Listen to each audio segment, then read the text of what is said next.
আমি ইতিমধ্যে প্ৰত্যয় সম্পৰ্কে আলোচনা কৰিছিলোঁ। আজি পুনৰ আহিছোঁ ব্যাকৰণৰ ছন্দৰ সম্পৰ্কে কিছু আলোচনা কৰিবলৈ। উচ্চাৰিত ধ্বনি প্ৰবাহৰ স্পন্দনজাত সৌন্দৰ্যই হৈছে ছন্দ। এই ধ্বনি প্ৰবাহ বুলি কওঁতে আমি ধ্বনিনো কি এই সম্পৰ্কে নাজানিলে ইয়াৰ অৰ্থটো বুজি নাপাম। আমি ভাষা এটা যেতিয়া মনৰ ভাৱ প্ৰকাশ কৰিবৰ কাৰণে সহায় লওঁ, সেই ভাষাক কিছুমান চিনৰ জৰিয়তে, কিছুমান প্ৰতীকৰ জৰিয়তে ব্যৱহাৰ কৰোঁ। সেইবোৰ বৰ্ণ, আৰু এই বৰ্ণবোৰক যেতিয়া আমাৰ মুখেৰে উচ্চাৰিত কৰোঁ তেতিয়াই তাক ধ্বনি বুলি কওঁ। এই ধ্বনি যেতিয়া প্ৰবাহিত হয়, ধ্বনি প্ৰবাহৰ এক সাংঘাতিক সৌন্দৰ্য ছন্দই দিয়ে। ছন্দই দুই ধৰণে শ্ৰোতাক আনন্দ দিব পাৰে। সেই দুই ধৰণৰ আনন্দ, প্ৰথমে যেতিয়া ধ্বনিবিলাক প্ৰবাহিত হয় তেতিয়া আমি পোনপটীয়াকৈ এক আনন্দ লাভ কৰোঁ, সেয়া বাহ্যিক আনন্দ। আৰু এই ধ্বনি নিগত হওঁতে আমাৰ আভ্যন্তৰত যি এক অনাবিল আনন্দ দিব পাৰে, সেয়াও এক সুকীয়া ছন্দৰ অনুৰণনৰ বৈশিষ্ট্য। এতিয়া ধ্বনি প্ৰবাহিত হওঁতে যিদৰে আমি সংগীত পৰিৱেশন কৰোঁতে সপ্তসুৰৰ ৰাগিনী তুলিবৰ বাবে সা ৰে গা মা পা ধা নি সা, এই গোটেই স্বৰখিনি উঠা নমা হয়। কোনোবা এটা উচ্চ স্বৰত, কোনোবা এটা নিম্ন স্বৰত গোৱা হয়।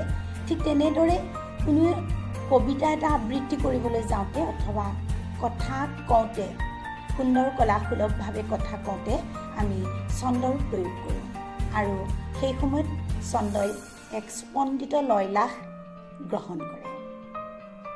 এতিয়া ছন্দৰ মূল বস্তুটোলৈ যোৱাৰ পূৰ্বে আমি প্ৰথমে চিনি পাব লাগিব মাত্ৰা। আমাক যেতিয়া ছন্দ নিৰ্ণয় কৰিবলৈ দিব তেতিয়া আমি মাত্ৰাৰ সংখ্যাৰ এটা জ্ঞান ল'ব লাগিব। সেই জ্ঞানটো ল'বলৈ যাওঁতে আমি মাত্ৰানো কি এই সম্পৰ্কে যদি নাজানো তেতিয়াহ'লে আমি তাৰ সংখ্যাগত ধাৰণাটো নাপাম। সেয়েহে মাত্ৰা কি এই সম্পৰ্কে আমি প্ৰথমে জানিব লাগিব। এই মাত্ৰা বুলি কওঁতে আমি সাধাৰণতে বৰ্ণৰ ওপৰত দিয়া অৰ্ধমাত্ৰা অথবা পূৰ্ণমাত্ৰাৰ কথা ইয়াত বুজোৱা নাই। ইয়াত দিয়া মাত্ৰাটো হৈছে বৰ্ণৰ সংখ্যা। প্ৰত্যেকটো বৰ্ণকে ইয়াত মাত্ৰা হিচাপে গণ্য কৰা হয়। এতিয়া আমি মাত্ৰা চিনি পালোঁ। তাৰপিছত আমি পাব লাগিব পৰ্ব। এই পৰ্বক পদ বুলিও কোৱা হয়। পৰ্ব কেইবাটাও মাত্ৰাৰ সহযোগত গঠন হয়। কেতিয়াবা একোটা ছন্দ সজ্জাৰে যেতিয়া কোনো এটা কবিতা হয়, সেই কবিতাৰ এটা স্তৱকত দুটা চৰণ থাকে, আৰু সেই চৰণত কেতিয়াবা দুটা পৰ্ব থাকে, কেতিয়াবা তিনিটা পৰ্ব থাকে। যদি দুটা পৰ্বযুক্ত হয় তেতিয়া তাক দ্বিপদী বুলি কোৱা হয়, আৰু যেতিয়া তিনিটা পদ বা পৰ্বযুক্ত হয় তেতিয়া তাক ত্ৰিপদী ছন্দ বুলি কোৱা হয়। এতিয়া আমি পৰ্ব মানে কেইবাটাও মাত্ৰাযুক্ত কবিতাৰ এটা অংশ বুলি জানিব পাৰিম। ইয়াৰ পিছত আমি আনটো কবিতাৰ স্তৱকৰ লগত জড়িত বস্তু চৰণ সম্পৰ্কে আমি জানিব লাগিব। চৰণ দুটা বা তিনিটা পৰ্বৰে গঠিত হয়, আৰু ই কবিতাৰ স্তৱকৰ এটা অংশ। ইয়াৰ পিছত আমি স্তৱক সম্পৰ্কে জানিম। স্তৱক বুলি কওঁতে কবিতাৰ এটা অংশক বুজি পাওঁ। কেইবাটাও মাত্ৰাৰে গঠিত দুই বা তিনিটা পৰ্বৰে লগ লগা দুটা চৰণৰ জৰিয়তে এটা স্তৱক গঠিত হয়। ছন্দ সম্পৰ্কে আমি জানিবলৈ যাওঁতে এইখিনি কথা জনাৰ লগতে আৰু এটা কথা জানিলে ছন্দ নিৰ্বাচন কৰাৰ ক্ষেত্ৰত আমাৰ সহজ হ'ব। ইয়াত জ্যোতিচিহ্ন আমি যেতিয়া লিখোঁতে আমি জ্যোতিচিহ্নবিলাক কমা, ছেমিকলন, দাঢ়ি, ভাৱবোধক চিহ্ন এনেধৰণে ব্যৱহাৰ কৰোঁ।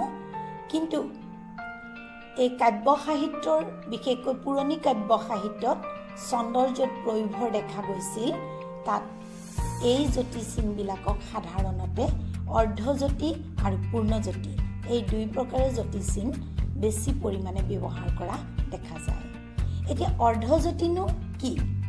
আমি সাধাৰণতে কোনো এটা বাক্যৰ কোনো এটা ভাৱ সম্পন্ন হ'লে যেতিয়া এডাল দাঢ়িৰে তাক সম্পূৰ্ণ কৰি দেখুৱাওঁ, আমাৰ কাব্য সাহিত্যত এই ছন্দসজ্জাত এটি চৰণৰ অন্তত অৰ্ধজতি অৰ্থাৎ এডাল দাঢ়ি ব্যৱহাৰ কৰে, তাক অৰ্ধজতি হিচাপে গণ্য কৰা হয়।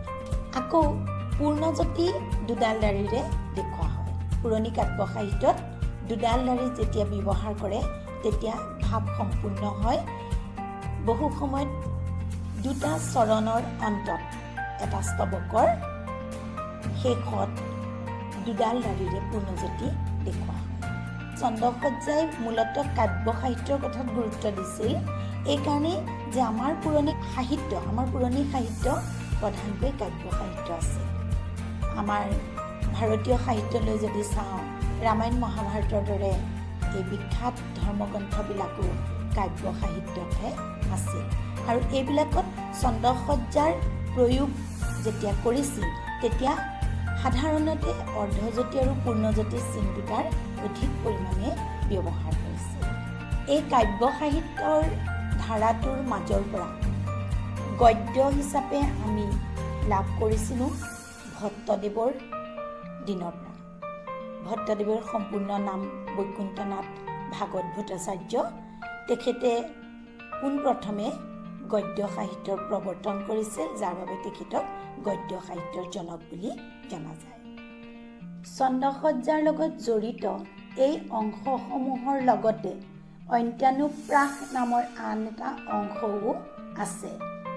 প্ৰতি চৰণৰ শেষৰ বৰ্ণৰ ধ্বনিগত মিল যেতিয়া দেখা যায় তেতিয়া তাক অন্ত্যানুপ্ৰাস বুলি কোৱা হয়।